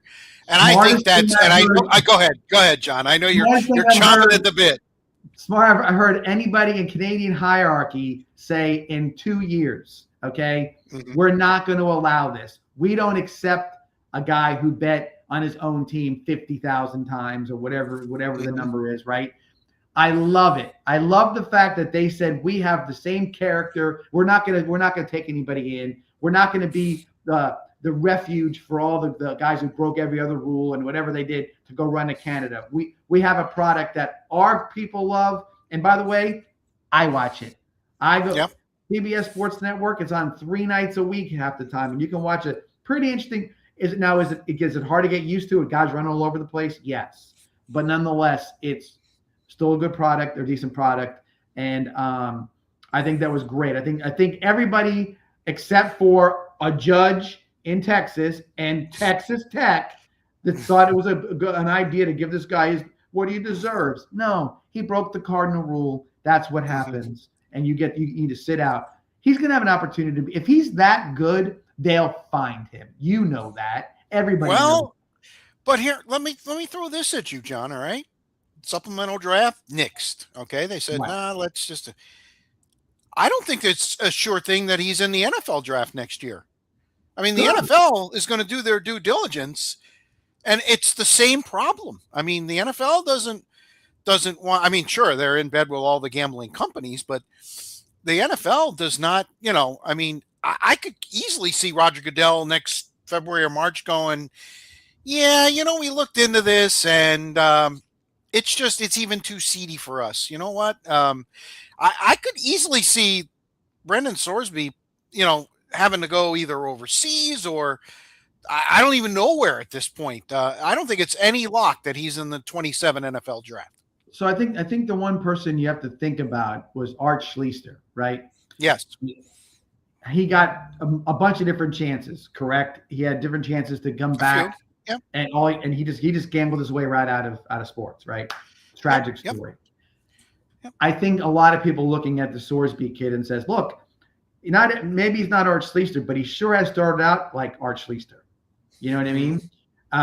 Thought he's above it all, thought he had it under control, goes to jail, whatever. There's a lot more to the story with Schlichter, but the Sorsby kid, I think the only chance he has to be successful is to be punished in the way he's being punished. Because if it's a minor, remember, he was going to play at Texas Tech this year. Well, that means he would have been going to the draft in 27 anyway. So you're right. Maybe Goodell said, no. You were going to play college football. You missed a college football year. You're not coming to the NFL and had a nice year to sit out and get you and hone your skills. You're going to wait another year or another whatever else, and we're going to make sure that you go through whatever clinic or whatever we're going to send you for addicts or whatever it's going to be. You got to pass all the different stuff before you even get a chance to see a team. And I think that's what you're right. It may happen that way. But again, the guy's not.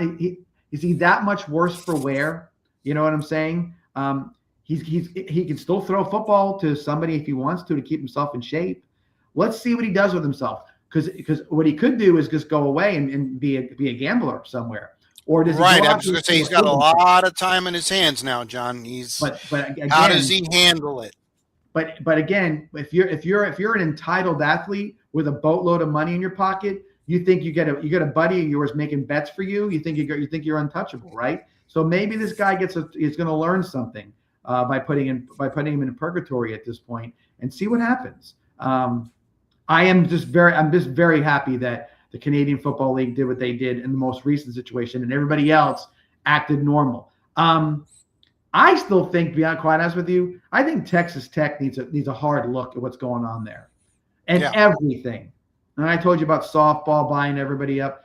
They're taking the spirit of the NIL and the spirit of everything else. They're just destroying it.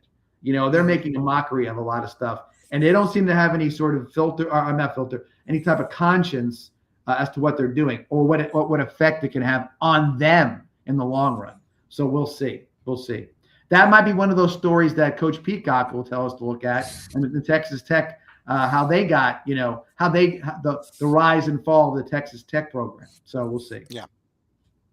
All right. Couple other things before we get to our closing items.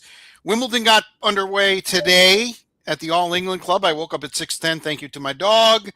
And I rolled over, and ESPN was on my TV, and there was the nice, lush green lawns of Wimbledon.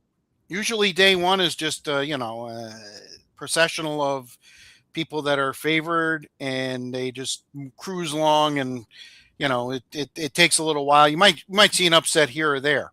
Right. Now, if you're a male tennis fan, if you're a fan of the men's game, what is going on with Jannik Sinner? He was unceremoniously bounced from the French Open early. Again, it had to do with physical things. Right. There was nothing physical today. He went 5 sets in a first-round match at a tournament that plays into the exact way he wants to play tennis. Fast. Serve and volley. If you have a few drachmas down on Jannik Sinner, try to sell that ticket, because he does not look right. And, that's what I got out of day one. The fact that he had to go 5, he's down 2 sets to 1. He's just not playing well right now. Rich, am I mistaken that I've heard that he isn't in the behind the scene? He's not the most in shape guy in the world. He's not correct. No, he's had problems. Okay. So that tells me there's a focus problem. Mm-hmm. That tells me that maybe there's a commitment problem to that situation. Okay. And so, sometimes getting to the top is hard, but staying on top is a lot harder. Okay. Right. Maybe we're seeing the best you're going to get out of him. Maybe he's not a consistent winner. Nowadays, the tennis is looking for a star or stars to attach themselves to say, this is the guy, he's always going to be there, he's going to do whatever. And maybe he's not. I try to think a little bit when I saw that on the shot sheet. I thought, who can I compare him to that maybe a big name guy who up and down in his games? Remember Boris Becker? Oh, yeah. He had a little bit of that like flashiness, and then all of a sudden you didn't see him for a little bit. Again, he didn't have a long run like Sampras did or whatever. He was around. Sometimes it's like we forget that the guys like this have been playing competitive tennis since they're 5 years old. Correct. That's the other thing. There's a wear out process to this whole thing. Even like you don't see it on the PGA Tour a lot. But if you look at some of the guys now that went out there and killed it early on in their careers, the Jordan Spieths, the Justin Thomas, that whole group of guys, right? And now they get into their getting near 30, and they're like, "Oh, my game is great. You are not winning anymore. What's the difference?" Maybe the difference is you're not putting that extra hour in on the putting surface, and you can't make a putt because you got 3 kids at home. Jack Nicklaus said it. I want to see how good they are when they have families and they have kids and they have the wife at home, and you feel guilty about it, and you're tired, you whatever else it is. It's harder. And these guys, these young guys, the golfers in particular, and definitely tennis players, they play the game at a very young age. They're in college, in high school, hitting the ball 340, Rich. 340. They weigh 130 pounds, right? Mm-hmm. Yeah. And all of a sudden, you're like, okay, because it's all about being loose, and you can twist a club around your head and come back and have 189 mile an hour ball speed. How do you maintain that when you're 30? We've been 30, haven't we? Now, so we know what 30 was different than 20. And I think so. That kind of thing. And so all of a sudden they're trying to relearn their games while their kids are going to T-ball or whatever. Right. It's tough. So I'm not saying that maybe Sinner's not a guy's like, man, I laid it out all early this year and I'm beat. I love Wimbledon, but I don't know what. But you would think he would be motivated. Alcaraz is not there.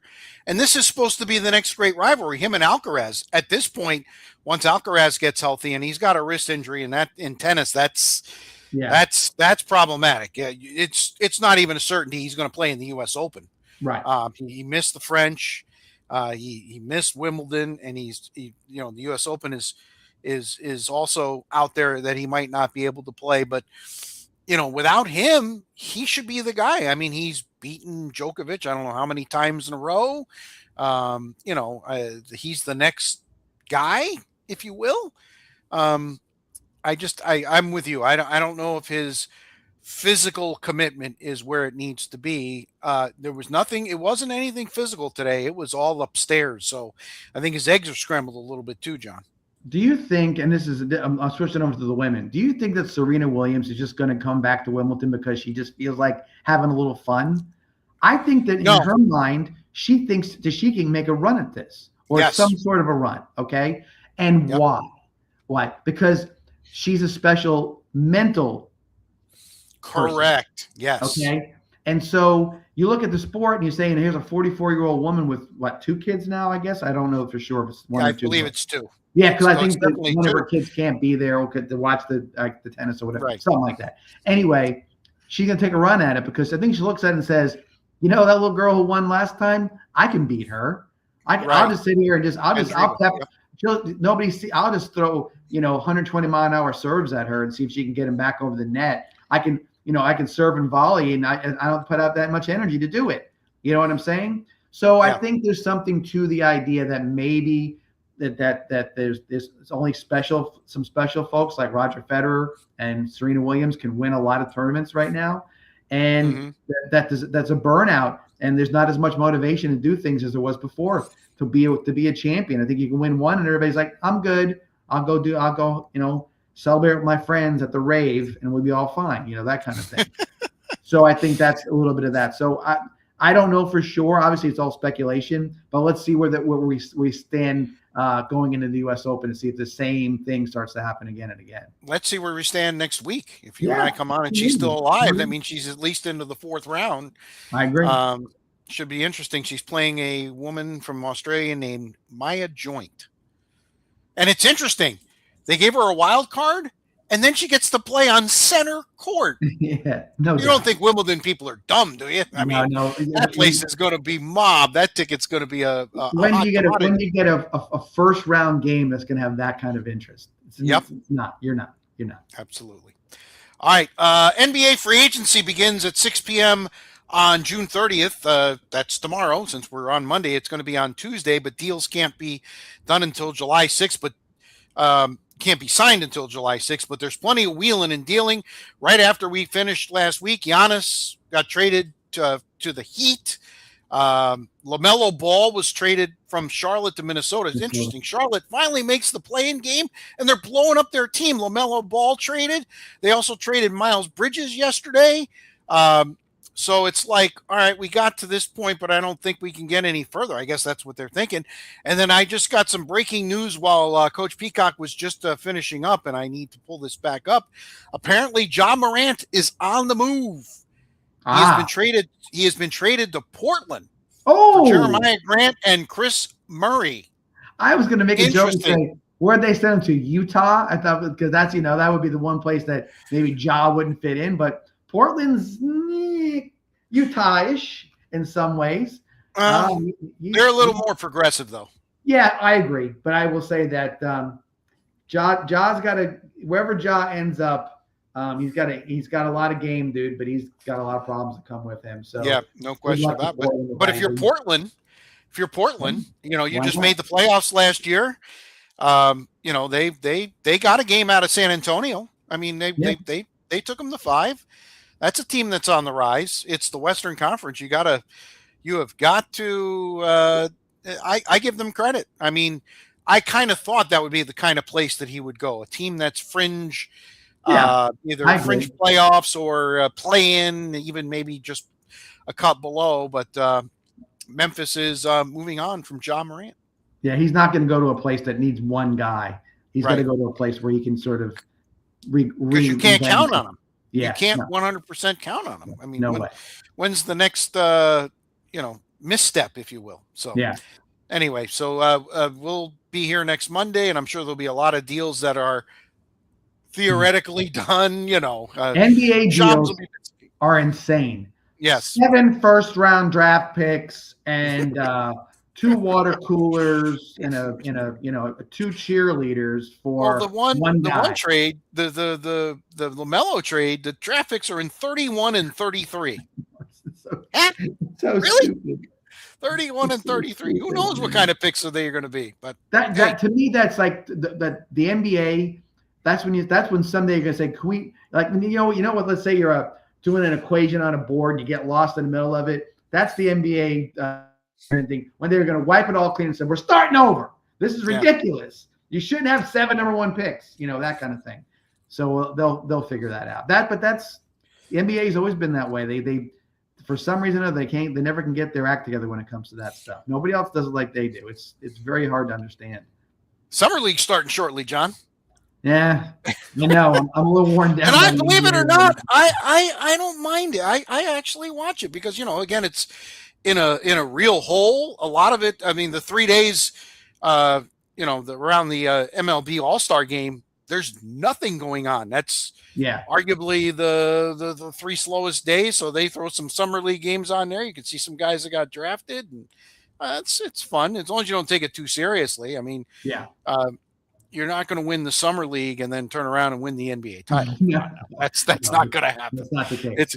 It's not. It's a little different than the Cup when you win the Cup and then you actually have a chance to win the title. Right. Hello, New York Knicks. Right. Anyway, right. All right. Let's go to our locks of the week.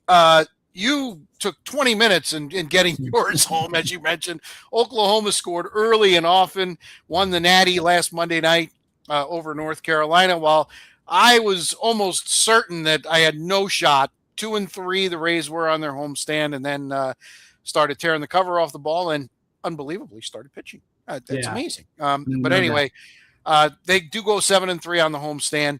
You're 24-15. I'm 22-17. I'm 22-17, and I'm happy, and you're kicking my ass. I mean, I think the Oklahoma thing though is I saw a lot of LSU about a couple years ago when they beat Florida. A lot of talented players, but they didn't have a great regular season, and they just turned it on. And guys that just could hit, and they look like baseball players. They look like they came out of the dugout with dirt on their shoes or their uniform. I think Oklahoma had that same kind of feel. Hey, it's a cool story because they had to go through a lot of good teams to get there. They won 10 games against ranked team, not ranked teams, seeded teams. Yeah, 1 through 16. And they were doing it on the road. They didn't host anything. So good for them. Obviously, the SEC has become now they've had Oklahoma and Texas. they seem to own softball and baseball. Pretty much they pretty much got that tied up. So congratulations to them. A great season. Now, if they could only win a football championship. No, listen. That's you're right though. That's where they hang their hat. So me saying something about baseball and softball, there's somebody saying, well, it ain't football, that kind of thing, because that's what they've always thought, that's where they've hung their hat. And again, I'm not saying that it's, Indiana was an unbelievable story. To me, Indiana winning gave the Big Ten a lot more legitimacy to their other championships. It's not just Ohio State and Michigan. Okay. That's not the case. Indiana gets in there and they win it, which is great. SEC, they're get used to it. You're gonna beat the hell out of each other from now on. This is what you do. This is what you want everybody to. There's no one team. When Alabama was winning 30 SEC championships, it wasn't because everybody else was good. Right. They're average or whatever it was at best. So you look at it now, and SEC, they're gonna gobble themselves up over the years. If somebody can come out of that and be ready to go, we'll see. We'll have to see. I will say this: it's going to be a fun year in college football this year. I think that every year, but for some reason, it just seems like it's going to take off right from the get-go, and I'm just looking forward to it. Because every week you cherish every week because it is a short season when you really think about it. Wow. All right. Time for our final segment. What's bugging me? You want to be on the tee box? You go first. You go first. All right. I didn't bring this up intentionally. Okay. Because I can't remember if we actually had this last week or I think it happened while we were on our show. But Dusty May. Yes. I think it was on the show. But it just happened. I'm starting to think a little bit about this. Dusty May, Florida Atlantic. Yeah, we talked about it because we said Florida Atlantic 2 years later, Natty at Michigan. And then he heads to the Dallas Mavericks, where he's going to coach Cooper Flagg, among others. How is Ward Manuel still employed as the AD at Michigan? I don't know. I guess I'll answer the question myself. They don't have a president at the moment. Mm-hmm. He basically doesn't have a boss. And yet everybody at Michigan, everybody I talked to that's associated with Michigan is like, we got our Natty and you guys are all just jealous. No, there's something really smelly in Ann Arbor, really smelly. And I want to know what it is, and that not just because I root for that team down south. I root for Ohio State. Okay. Mm-hmm. But there is something wrong up in Ann Arbor. And the fact that it's just swept under the rug and, Ward Manuel just kind of scoffs at the notion, if somebody says, maybe it's time for a new athletic director, he just basically goes, are you kidding me? We're winning championships. We're doing what we're supposed to do. But are you really? I think something's going to happen soon. And by soon, I mean the next 2 or 3 years, where it's finally going to come out and the whole house of cards is just going to fall. It's just going to fall. And Michigan, the Big Ten, like I kind of jokingly said, when is the SEC going to win a natty? But it's going to put a light on the Big Ten that I don't think they really want from one of their bell ringer schools, if you will. So, Rich, I'm gonna tell you this. Okay. So I think maybe a little bit of insight into how I look at it. Okay.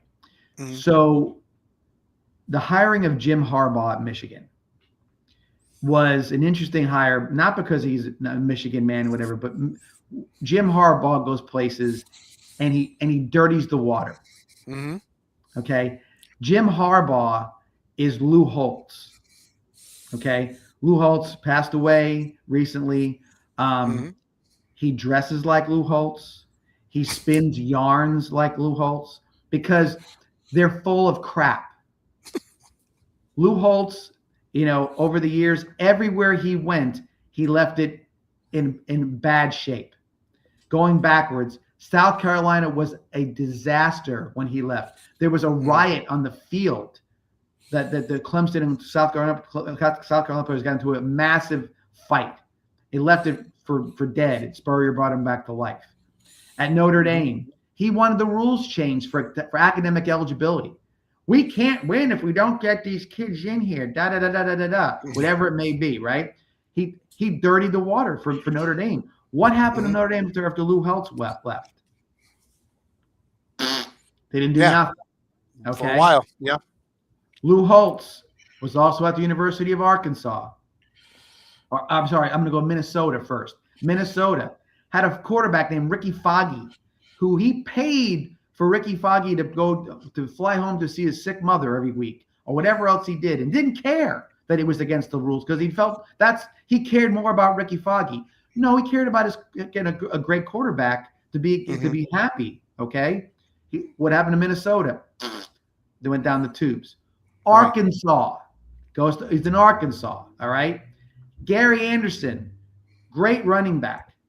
Gary Anderson got out of Arkansas, signed 2 professional football contracts, one with the San Diego Chargers, one with the Tampa Bay Bandits. Yep. Not only did he sign 2 contracts, he signed them both with an X. He couldn't write his own name. Mm-hmm. Arkansas, Lou Holtz, he left. Arkansas down the tubes. Okay. Mm. Jim Harbaugh didn't go to Michigan and say, "We're doing it the old way. We're gonna grind. We got to compete with Ohio State. They don't have the same rules we do. They don't play like we." And he got Michigan to join in on his way of doing things. And I think it got so out of control. I said, "Screw it. We're gonna win." They lost whatever, all their principles went down the tubes, and God knows what's going on. Listen, Shamar Moore, he was on his staff.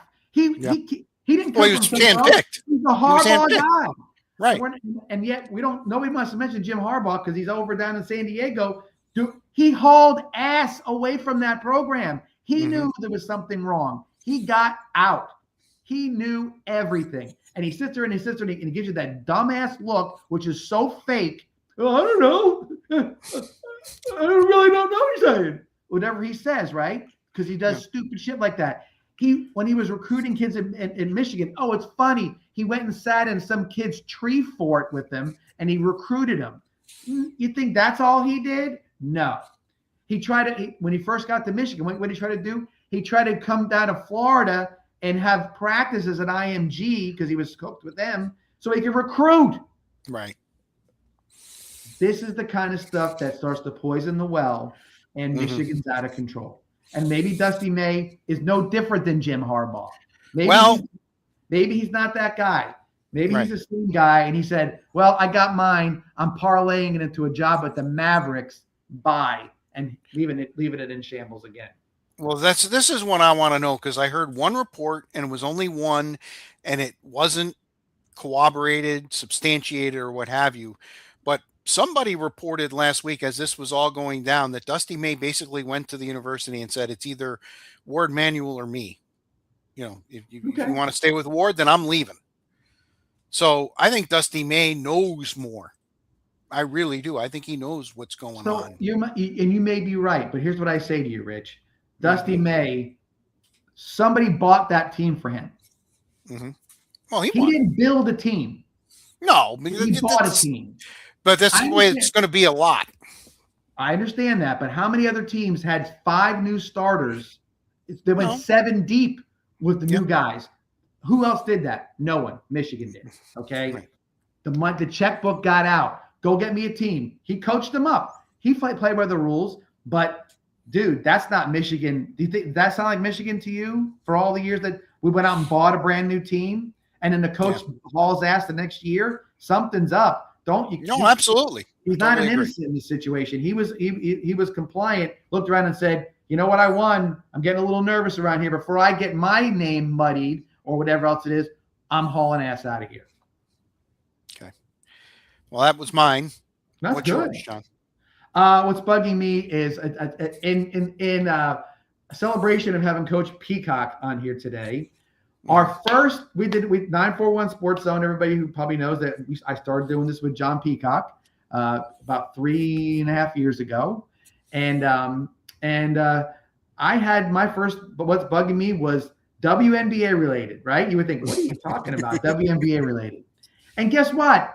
3.5 years later, it's the same problem with the same people. Okay, you have Caitlin Clark, who is a marketable star. Okay, got it. Why? Because she shoots the ball like Steph Curry does, right?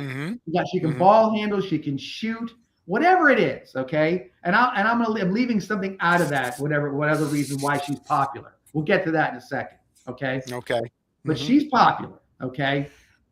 Nike, they never gave her a signature shoe for 3.5 years. Why would you not got on that when she was hot? I don't understand that, right? You've got Caitlin Clark being hurt on the court, being sort of pushed around and bullied. She was told before she even got to the NBA by the players in the NBA, "Hey, little girl, guess what? We're going to knock you on your ass when you try to do whatever you're doing out there. You're not going to get a shot off. You're playing with grown-ass women now. What I'm, again, paraphrasing, right? This is what the temperament was. And they're still doing it. They, I thought that the fist to the throat was a bit overly. Was it really in her throat? I get it. But it was bad enough. But nobody called it on the court. It had to go to like some office. Yeah, it went to review. Yeah, and how do you miss it? Was a flagrant too. Right. You wouldn't have missed that in the NBA because the referees would have went over to the TV and looked at it. Correct. And out of the game, you would have been out. Flagrant 2, you're gone. Well, you have to call a foul first, John. They didn't even call a foul on the play. That's the point. So here we are, all this time forward, right? And we've got a bunch of bullies in the NBA, WNBA, right? They don't like Caitlin Clark. They're wondering why she's getting any attention. We're not going to let her get attention. We're going to beat the crap out of her. Literally beat the crap out of her. And what did Angel Reese say back in the day? She didn't like Caitlin Clark for whatever reasons. And one of the reasons probably was because she's white. Okay. Just saying. Okay. This is not like this is no like revelation. Okay. And there are people in the know that don't want this person to have this attention. They don't feel like it's that she should get it. She's a basketball player, just like everybody else is. Okay. But somehow the WNBA is going to kind of let this go. Let this continue to happen to a marketable player. They're going to let her be a punching bag to a bunch of bullies that want to run the league. Who runs the league? It looks to me like it's the players. It looks to me like the players want to go knock the crap out of somebody. They're going to do it and they're going to get away with it. And I don't know if you think the WNBA is a marketable product, it's marginal at this point. They still hit the underside of the basket on a layup every once in a while. You know what I'm saying? Right. They still throw up air balls, 40% of the time from 3-point land. Okay. It's a marketable thing at this point. If you're going to make it be where you're going to take a player and you're going to allow that to happen, people are going to turn it off. Yes. Gone. Okay. So 3.5 years have gone by and nothing else changed. And by the way, neither is Angel Reese because she wouldn't shake her former teammate's hand after she lost the game to her the other night. When she went to go dap her, she turned away and walked away and had no response to anything like that. So it's the same. It's happening to all kinds of different people. The people the players that have this attitude or this willingness to want to be, that person. It's not going to do well for the WNBA. It's unfortunate, but they have not learned a damn thing in 3.5 years. No, I think there are two big problems. The biggest problem is the officiating in the WNBA is horrific. Right. And all of these women in the WNBA that, don't like Caitlin Clark. What if Caitlin Clark at the end of the year goes, you know what? All right, I'm going to take my basketball play into Europe. Yeah. I'm going to play in a different league. Do you think the WNBA is as marketable? Do you think the ratings are as good? But no way. Not even close. It's rampant jealousy. Jealousy. And they're going to end up killing the golden goose. That's right. Again. Keep on going because everything you're saying, I can't even agree more with you. This is what I'm saying. They don't realize that they were flying commercial. And now they get to fly charter. They didn't do that before she came along. They got a brand new collective bargaining agreement. They got huge raises. Right. Now, are they still underpaid technically? Sure. But you know what? You got to crawl before you walk and walk before you run. They got, I don't get it. There must be something behind the scenes. She must be just shit don't stink or something. I don't know. I don't get it the way she's treated.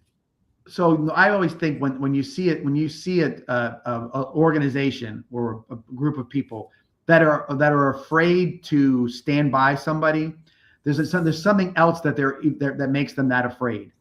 And I think that I think honestly, Rich, that if they were to have let's say, put a Caitlin Clark shoe out 2 years ago before somebody else got the shoe out, Asia Wilson or whoever else would, the name players, okay? That somewhere along the line, somebody was saying, you do this, we're going to call you know what on you. We're going to call and say, why'd you let the little white girl get her thing first and not us? Okay. We're going to bring that up. Somebody knows. I know it's hard. It's a hard thing to talk about in sports, but I'm not saying that that's even the point. That's it. I'm saying to you that it's something that they have, or there's something they're going to use in order to make sure that the WNBA is not going to going to protect this person. And I don't get it. I just don't get it. I don't see it happening other places a little bit, but in this case, boy, it's being spotlighted. And now we're starting to see people in all other parts of sports looking at it and saying, this is weird. It's not just John and Rich talking about it. Everybody's starting to talk about it, but nobody seems to know what to do. It's simple. If the people in charge say we're not going to let it happen and come out and actually say it with ferocity, not like, oh, okay, well, sorry, we missed the call. You know what I mean? Then maybe something will happen. It was even worse after that when she took the jump shot and the girl stepped underneath her and she couldn't land. She hurt her back. Yep. This is not happening with one person. It's almost like it's organized. It's almost like it's somebody saying, "Oh, who's taking her out tonight?" Right. It's ridiculous. And listen, if that happens in the NBA, that's a flagrant 1 automatically. Right. If she can't land, and depending on how severe, could even be a flagrant 2 ejection. And again, the officiating in the WNBA, not even close. If I were, and again, the WNBA is run by the NBA. If I were the NBA, I understand that, they have a long season and they officiate a lot of games, but maybe it's time to get some of the actual NBA officials. And we bitch about them. If this was going on in the NBA, there would be riots. Absolutely, there would be riots. Right. When does Caitlin Clark stand up one day and after she gets stepped on or one time and hauls off and knocks the shit out of somebody? I don't know. Right. I don't know. And if it happens, here's the problem. Here's the problem, John. And again, the way it looks, she would be jumped by the other 9 players on the floor or 8 players on the floor. Absolutely right. That's my point. She's being smart. Right. Yeah. Again, you're 100%. That was the irony of it all. She can't do it because there's nobody there to back her. She's correct. She's a star, but she has nobody. And when she gets on the court, she's naked. She has nothing and nowhere to protect her. Her teammates try to. I give them credit. Yeah. Sophie Cunningham, yeah, absolutely. But what do you do? And it's unfortunate. It shouldn't be that way. And the other unfortunate thing, Rich, if they don't fix it, I'll never turn it on again. I'm not going to give it a second. And you're not alone. You're not alone. Yeah, it's not a game that you give a second chance to because it's not going to get much better quality wise. All right. Wow. 2 hours today. We didn't do our locks. 941 Sports. Oh, crap. We talked about the locks, but we didn't do our locks. All right. Sorry. First. Thank you. You go first again. Huh? You go first again. Oh, I don't know. I'm not prepared. So what? Wow. Okay. Well, if you're not prepared, I have one. It's kind of. Go ahead. One just came into my mind. I can go now if you want. But I'm taking the U.S. of A. World Cup soccer team to win against Bosnia-Herzegovina. Which, by the way, a lot of people, you gave a bonus pick last week, and that was also correct. You said Turkey would win. Yep. Or Turkey, or whatever they. It was funny because when it happened, I'm like, damn, that would have been a really good pick to win in stoppage time. I say this to you, I won't go this far, but they have a chance to get to the last 8. The U.S. team does. Quarters. So the quarters. Yeah, yep. I think they have a chance. They seem athletic. They just can't. I know that was a game that they didn't have to win. I just hope they don't come out and look disheveled. They got to come out playing athletically and just get out there and just go out there and run circles around them and see what happens. All right. I'm going to, I guess, stick with my same theme with my shirt. Sure. I'm going to say the Rays, and I have to actually qualify this by, I don't know how many games they're playing on the second part of the trip. Oh no, it has to be because it's Tuesday, Wednesday, Thursday in Kansas City. So Right. the last 3 games, so it has to be 6 games. I say they go no worse than 3-3 on the trip. Okay. And again, and that sounds like a cop out, but they're 17-21 on the road, and their last, I think, 16 road games, I think they're 5-11. So right, and I totally agree. And it seems like when they get on the road, they just sort of like they forget what they're doing. Who knows? I mean, could the Trop be the reason why they're good because it's a comfortable venue and it's inside? I don't know. Who knows? Well, I definitely know it helps because last year they were in a very similar position at this time, and the second half of the year they wilted, and I think they wilted in the Florida heat. And I think 72 and climate controlled is definitely good for them. I don't think there's any question about it. And it's say what you want. It's great for the fans because every night if you make the trip. And I know the trip, especially if you're on the Tampa side, sucks to St. Pete. But fact of the matter is they're going to play. Period. Maybe last year they figured out, well, you know what? That old big old gray whatever is not that. It ain't so bad when you're instead of being out. We could be outside again this summer. Yeah. Schwitzing all over the place. Yeah. That probably wasn't as much fun as I thought it was going to be. All right. A big thanks again to John Peacock, Venice Indian head football coach, for joining us. First part of the program. If you missed it, you can go to YouTube, Facebook. It'll be on Instagram, artist formerly known as Twitter, now X. And my daughter has pledged to me, now that she's back and everything is back in her life, that we're going to get on Apple and Spotify. So cool. Looking forward to that. And I will say this too, with talking about John Peacock real quick. What you and I have done different things with John over the years, obviously, and right. And I say this about a lot of football coaches and a lot of other coaches, parents and friends and people in the community don't get to see these guys and gals as coaches because they see them only on the field and they see them yelling and screaming or they're whatever it may be, and they get to see them at a banquet for a quick handshake. But John Peacock's a very, very entertaining human being. And a lot of things. And he, in a lot of ways, like I said, he can create his own set of issues for himself sometimes because he has that sort of, that little bit of a twinkle in his eye about certain things.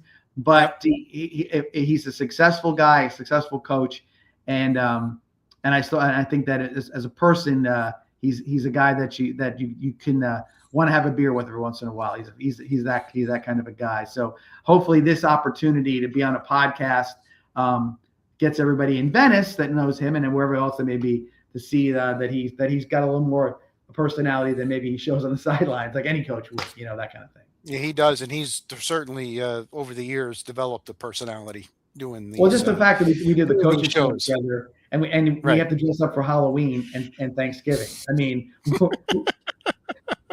I wouldn't do that. I'm sorry. I didn't get dressed up for Halloween ever. I never. Right. He's like, you gotta do it. Now you sound like me.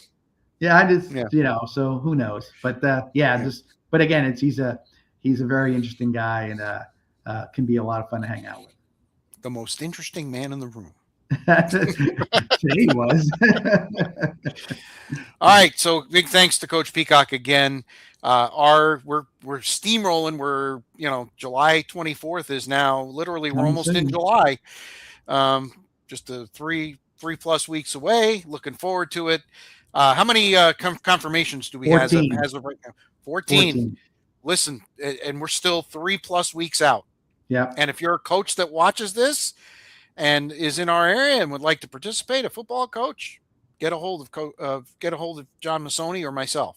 Today or this evening is Reminder Monday. Okay. So that means if I'll give you I don't bug you. Now this will be the gentle reminder that, hey, I know you probably got that text message and we're going to text me back that day, but let's do this now. So that'll be the next text that goes out this evening. All right. Very good. For John, happy 250th America Masoni. Everybody have a very safe and healthy 4th of July. We look forward to seeing you again 250 next blew week. by, Rich. Yeah, 250 sure got did. really quick. I was telling my son I was here for both the bicentennial and the 250. Yep, and all that means is that I'm old. That's it. That's all it means. That's it. That's the truth. All right, I'm Spitz. Again, this shirt is obviously a tribute to the late great Dave Wills. This was given out shortly after he passed away. Love wearing it, and fun guy. He was great.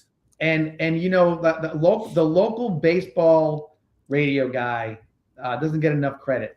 That's old school entertainment. That if you're a baseball fan, someday just turn the radio on, listen to a ball game. I do it, Rich. On my drive homes on Sunday during football season, I really enjoy those few weeks I do it, where I drive home on a Sunday and get the 1 o'clock game, and I get to hear Bob with Shoes Newsom and Anthony Beck do the Jets game. Doing the Jets games, yep. It's cool. It's fun. Hey, you know what else we get to do? Sometimes I get to hear our buddy Sal Capaccio on the Buffalo Bills broadcast. So it is kind of fun. But Dave Wills was a mainstay and a local broadcaster who I think did well. I mean, those baseball guys, they got to do a lot of fill and talking. You know what I mean? And he was great. He was a great storyteller. Seemed like he was that guy. Yeah, he was. And he was always gracious to me. I had him on, I can't even tell you how many times. Yeah. And always gracious. Because that kind of guy he knows it's local. He wants to catch if he gets 2 more fans coming out of Inglewood, he's going to do it. And and that the opportunity to talk to somebody who knew about baseball probably made his day. You know what I mean? Yep. Absolutely. All right. Till next week, John. Yep. Be safe. I'm Spitz. Till next week on Monday. Time to